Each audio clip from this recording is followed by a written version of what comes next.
Агенцијата за поттикнување и развој на земјоделството денеска ги информираше земјоделците за ново објавениот оглас за средствата од ИПАРД-2 програмата.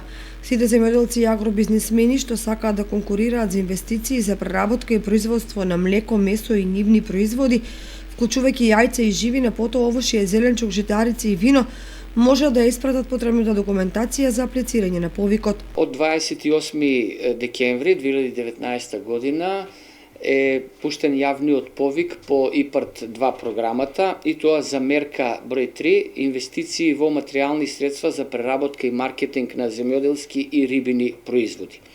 Значи, со овој јавен повик им се овозможува на фирмите и на земјоделските задруги да инвестираат во отварање на преработувачки капацитети и опрема, при што најмалку 50% од инвестицијата ќе им биде кофинансирана преку оваа програма ИПАРД-2, односно финансиските средства по поединечно барање се доделуваат како неповратна финансиска поддршка.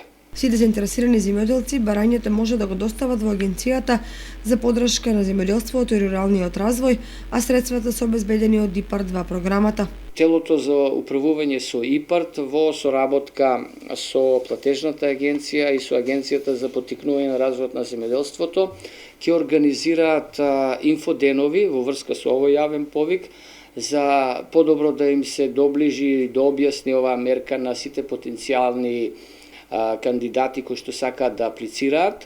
Ќе бидат одржани околу 12 инфоденови во 12 различни градови во Македонија, меѓу кои е и Кочани.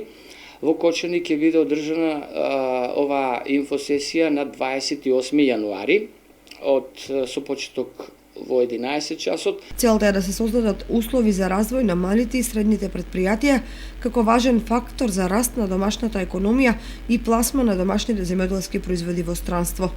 Последниот ден за поднесување на барањата е 11 февруари 2020 година.